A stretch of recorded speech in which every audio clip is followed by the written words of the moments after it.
Mais uma notícia muito boa para os nossos hermanos argentinos. Então, na contramão do Brasil, os Estados Unidos devem isentar vistos aos argentinos em acordo histórico aí com o Milei. Para quem já tirou o visto dos Estados Unidos, sabe que é bastante burocrático, é bem difícil e pode ter um acordo histórico aí, então, entre a Argentina sob o governo Milei e os Estados Unidos sob o governo do Trump para isentar vistos aí de turismo e negócios para os argentinos aí por 90 dias. Então, eu já falei sobre isso em vários vídeos aqui sobre a melhora econômica e social na Argentina desde a eleição do Milei.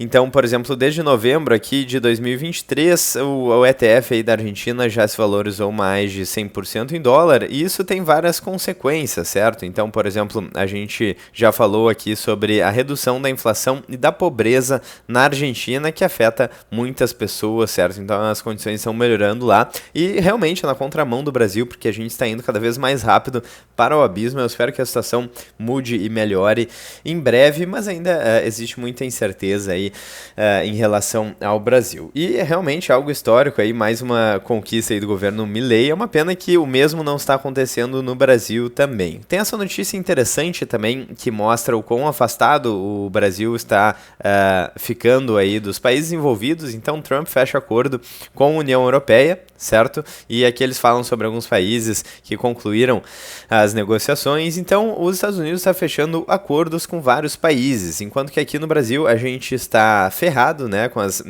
tarifas de 50% que devem iniciar em breve e podem aumentar ainda, dependendo de como é que vai se desenrolar aí as questões políticas entre Brasil e Estados Unidos. Então, basicamente, o Brasil está se isolando cada vez mais do mundo desenvolvido e está indo na contramão aí do desenvolvimento e do progresso econômico e social também. Um ranking aqui que eu gosto de mostrar e que eu já mostrei em outros vídeos é o ranking da Heritage Foundation, onde tem a lista aqui de países com a maior... É um índice de liberdade econômica, certo? E eles medem a facilidade, basicamente, de fazer negócios. Então, em primeiro lugar aqui, nós temos Singapura, em segundo a Suíça, em terceiro a Irlanda, depois Taiwan, Luxemburgo, Austrália, Dinamarca, Estônia, enfim, são todos países bastante desenvolvidos e com uma ótima qualidade de vida. E por que são países tão desenvolvidos, então? É a característica da localização, do tamanho, enfim, inclusive quando eu estudei economia no mestrado, um dos melhores proxies aí para o desenvolvimento da população de uma maneira geral, para a qualidade de vida, é basicamente a facilidade de fazer negócio. Então, se a gente pegar aí os principais países desse índice de liberdade econômica e de outros, a gente vai ver que um dos melhores proxies aí para qualidade de vida é de fato a liberdade econômica, a facilidade de fazer negócios. E aqui no Brasil estamos na contramão de tudo isso, então estamos com impostos crescendo, gastos públicos crescendo, basicamente o Estado, ou seja, políticos e burocratas cada vez mais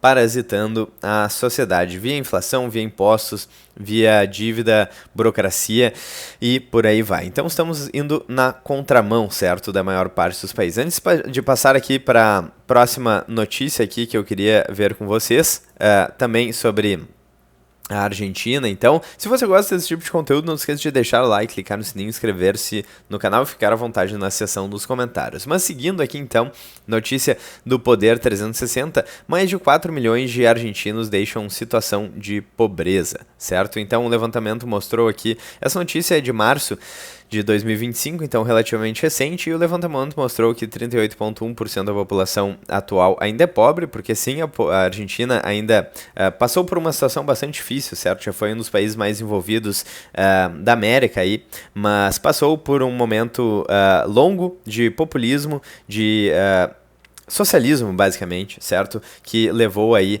o país à pobreza. E o socialismo é um problema que assola aí vários países, principalmente na América Latina. Então, Brasil, Argentina, Bolívia, Cuba, Venezuela, vários países que poderiam ter uma situação econômica, social muito melhor e que hoje em dia, infelizmente, estão numa situação péssima por causa dessas medidas populistas, socialistas, de aumentar o tamanho do Estado, ou seja, aumentar aí o poder de políticos e burocratas sobre a população. Porque, na verdade, quem gera empregos, quem gera desenvolvimento econômico e uma qualidade melhor de vida são as empresas, são trocas voluntárias entre indivíduos em uma sociedade livre, certo? Porque, por definição, em uma troca voluntária, ambas as partes se beneficiam, porque senão elas não fariam essa troca, certo? Ou não seria voluntário.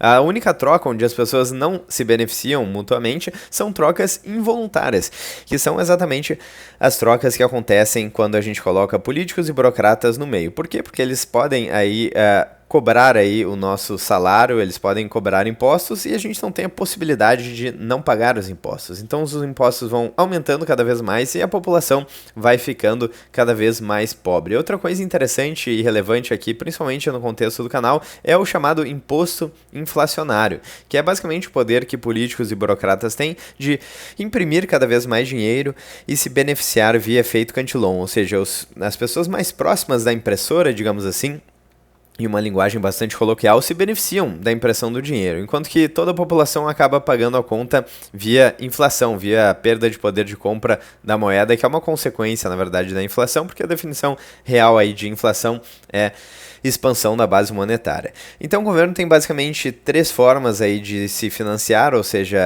políticos e burocratas têm basicamente três formas de pegar o dinheiro da população. Uma delas é via impostos, que existe um limite, então existe um limite até onde os políticos e burocratas podem cobrar impostos, que é definido pela curva de Laffer, certo? Então, para quem não conhece a curva de Laffer, basicamente é uma curva que tem como intuito descobrir qual que é o ponto ótimo aí de arrecadação para o governo. Claro, ótimo para políticos e burocratas, porque a gente se ferra e paga a conta. Mas o fato é que existe aí uma taxa, um imposto aí, que vai fazer com que o governo arrecade menos. Então, pensem comigo, se o governo colocar um imposto de 100% em tudo, ninguém mais vai fazer nada, porque basicamente todo o dinheiro das pessoas estará sendo roubada por políticos e burocratas. Mas existe ali, se botar zero também, o governo também não arrecada nada porque não tem imposto. Então existe ali um número ótimo para arrecadação, ótimo novamente para políticos e burocratas. Outra forma que os políticos e burocratas têm de tirar o dinheiro da população é via...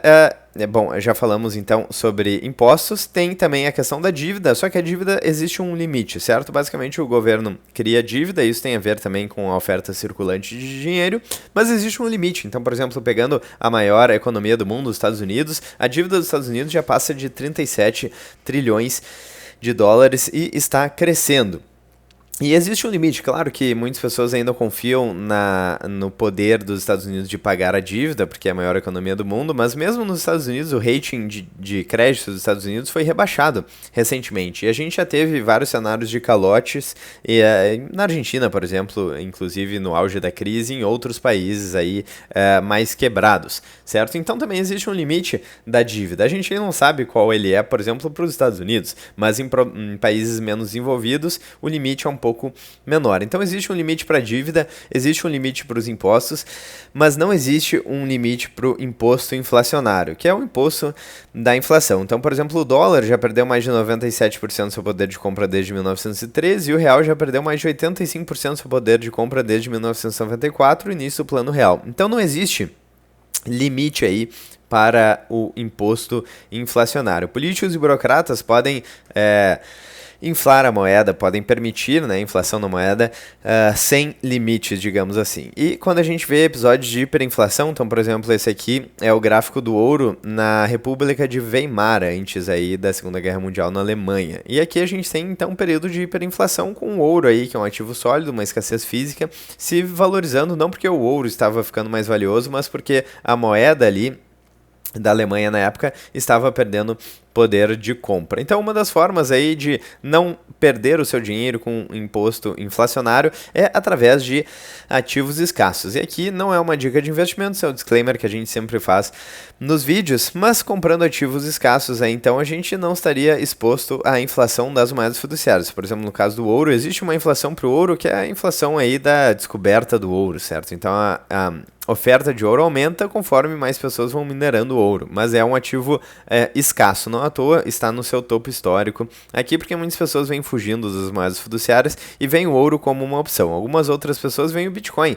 como uma opção. Existe uma escassez talvez ainda mais dura no Bitcoin, que é a escassez de 21 milhões de unidades que poderão ser mineradas aí no Bitcoin. Então é uma das formas que os países têm de tentar, não só países eu falei, né, pessoas, mas países também hoje em dia já têm de tentar se beneficiar aí da valorização de ativos escassos, fugindo aí, porque eles já sabem que as moedas fiduciárias estão fadadas ao fracasso. Então, a ideia de hoje era falar sobre essas principais notícias, e antes de acabar o vídeo aqui, antes das palavras finais, eu gostaria de lembrar aqui sobre a parceria com a BIPA. Então você pode utilizar o código SATOSHI para adquirir aí suas frações de Bitcoin na BIPA e ganhar até R$ 100 de Bitcoin. E todas as informações estão aqui na descrição, caso vocês tenham interesse. Então é isso, a gente vê a Argentina, infelizmente, e o mundo desenvolvido conseguindo fechar acordos aí com os Estados Unidos, acordos de comércio.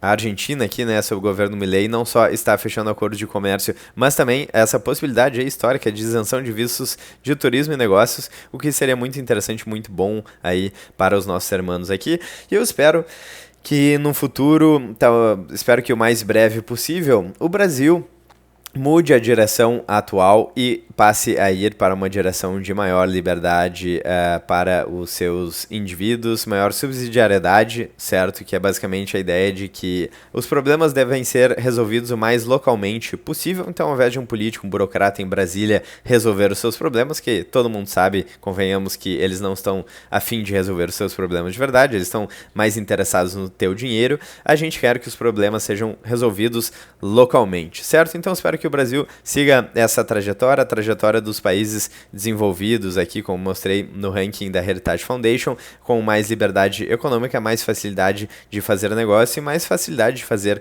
livres trocas aí entre pessoas, que é o que gera a riqueza no final das contas. Então é isso, eu vou ficando por aqui, espero que vocês tenham gostado do vídeo, vejo vocês amanhã ou ainda hoje no próximo vídeo do canal. Grande abraço.